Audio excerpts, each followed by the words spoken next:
Je vais vous présenter la correction détaillée de l'exercice 68 de la page 301. Donc dans cet exercice, on réalise un jeu vidéo dans lequel on a un premier combat contre Ping. Donc pour ce premier combat, on sait qu'on a le choix, on peut gagner ou on peut perdre. Donc quand on va devoir réaliser l'arbre pondéré, notre premier combat, si on le gagne, c'est marqué G1 comme événement. Si on le perd, c'est le contraire. Ça sera donc G1 bar. En lisant l'énoncé, on s'aperçoit que la probabilité de gagner ce premier combat, eh bien, c'est 0,8. Donc on va pouvoir mettre cette probabilité sur notre branche.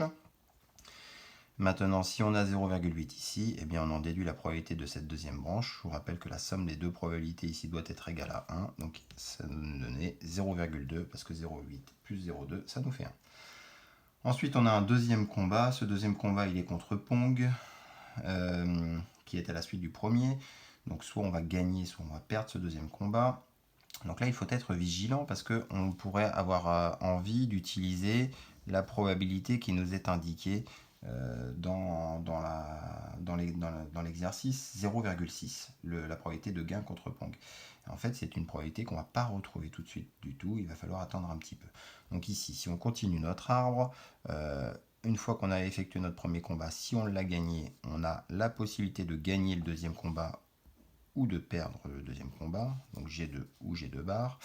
Et de la même manière, si on a perdu notre premier combat, on va avoir la possibilité de gagner le deuxième ou de perdre le deuxième.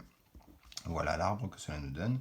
On va maintenant mettre les probabilités, c'est là que je vous le disais, faites très attention. Ici, ce sont les probabilités conditionnelles qu'on doit retrouver sur cette partie-là de notre arbre. Donc là, c'est marqué un petit peu plus bas dans votre énoncé. On vous dit que si l'on gagne contre Ping, si l'on gagne contre Ping, la probabilité de gagner contre Pong, c'est 0,65. Eh bien, c'est cette probabilité conditionnelle qu'on a ici. La probabilité de gagner au deuxième combat, sachant qu'on a gagné le premier combat. Voilà. Alors si on a 0,65 ici, on a 0,35 ici, parce que la somme de ces deux probabilités doit être égale à 1. On continue avec la partie basse de notre arbre. Ici, encore une fois, dans l'énoncé, tout est marqué. Si l'on a perdu notre premier combat, la probabilité de gagner le deuxième combat, eh bien, on la note P. Voilà. Alors si on a P ici, on va avoir le complément à P pour aller jusqu'à 1, c'est-à-dire 1 moins P sur cette branche-là. P plus 1 moins P, ça fait bien 1. Voilà. Donc ici, on a complété notre arbre, on a donc répondu à notre première question, et maintenant on va continuer pour essayer de déterminer ce P là en fonction des données de notre exercice. Alors, la question B, où l'on vous demande d'exprimer la probabilité de G2 en fonction du nombre P.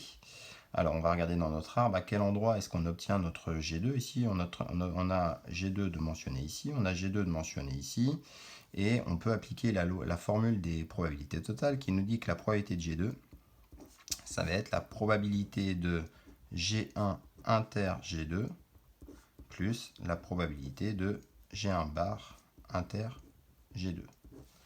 Donc G1 et G1 bar forment bien une partition de notre univers, donc on a le droit d'appliquer la formule des probabilités totales comme elle est écrite. Alors, G1 inter G2, je vous rappelle que ça correspond à ce chemin-là. Donc ici, on obtiendra à l'issue de ce chemin, on a gagné le premier combat et on a gagné le deuxième combat.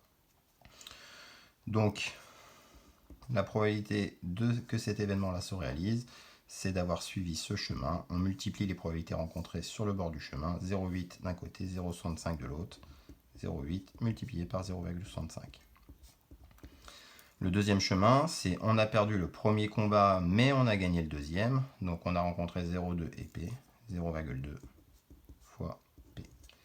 C'est ici G1 bar inter G2. Alors on va pouvoir réduire cette expression. Après réduction, 0,8 fois 0,65, ça fait 0,52 plus 0,2 P. Alors, on n'oublie pas qu'au début de notre énoncé, c'est là que va intervenir le 0,6. On nous a dit que la probabilité de gagner le deuxième combat, c'était 0,6. Donc on peut dire que cette expression doit être égale à 0,6. On obtient là ici une équation d'inconnu petit p. Donc on va pouvoir la résoudre, cette équation, pour déterminer notre petit p. Donc 0,52 plus 0,2p doit être égal à 0,6. C'est équivalent à dire que 0,2p est égal à 0,6 moins 0,52, qui est équivalent à dire que 0,2p doit être égal à 0,08, qui est équivalent à dire que p est égal à 0,08 à diviser par 0,2, et ça nous donne 0,4. On a trouvé la probabilité de gain on a trouvé la probabilité de gagner contre Pong, sachant qu'on avait perdu contre Ping, c'est 0,4. Donc moi je vous conseille tout de suite de les marquer ici, vos probabilités. Cette probabilité, 0,4 c'est sur cette branche, et si maintenant on sait qu'on a 0,4 sur cette branche, eh bien on peut en déduire qu'on a 0,6 sur cette branche. Voilà. Donc voilà ici ce que l'on a pu faire. Maintenant il nous reste une dernière question. On vous demande quelle est la probabilité que Paola ne gagne qu'un seul des deux combats. Donc on va déjà introduire un événement caractérisant ça. Donc on va par exemple marquer G, l'événement Paola ne gagne qu'un seul combat. Et on va encore une fois travailler sur notre arbre. On va regarder sur notre arbre à quel moment est-ce que cela se réalise. Donc gagner un seul combat, c'est soit gagner uniquement le premier, donc ça correspond à ce chemin-là sur mon arbre, ou alors gagner un seul combat, ça correspond à gagner uniquement le deuxième, qui correspond à ce chemin-là sur mon arbre. Donc ici, la probabilité de ne gagner qu'un seul combat, eh bien c'est la probabilité du chemin que je vous montre ici, c'est-à-dire G1 inter G2 bar. Et on a un deuxième chemin, de perdre le premier combat et de gagner le deuxième. C'est la probabilité de G1 bar inter G2.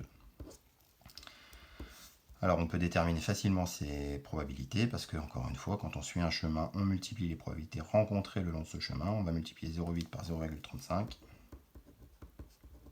d'un côté, et pour le deuxième chemin, 0,2 par le 0,4 qu'on a trouvé à la question précédente. Et après calcul, on obtient 0,36. Cela signifie que la probabilité de ne gagner qu'un seul combat est de 0,36. Voilà.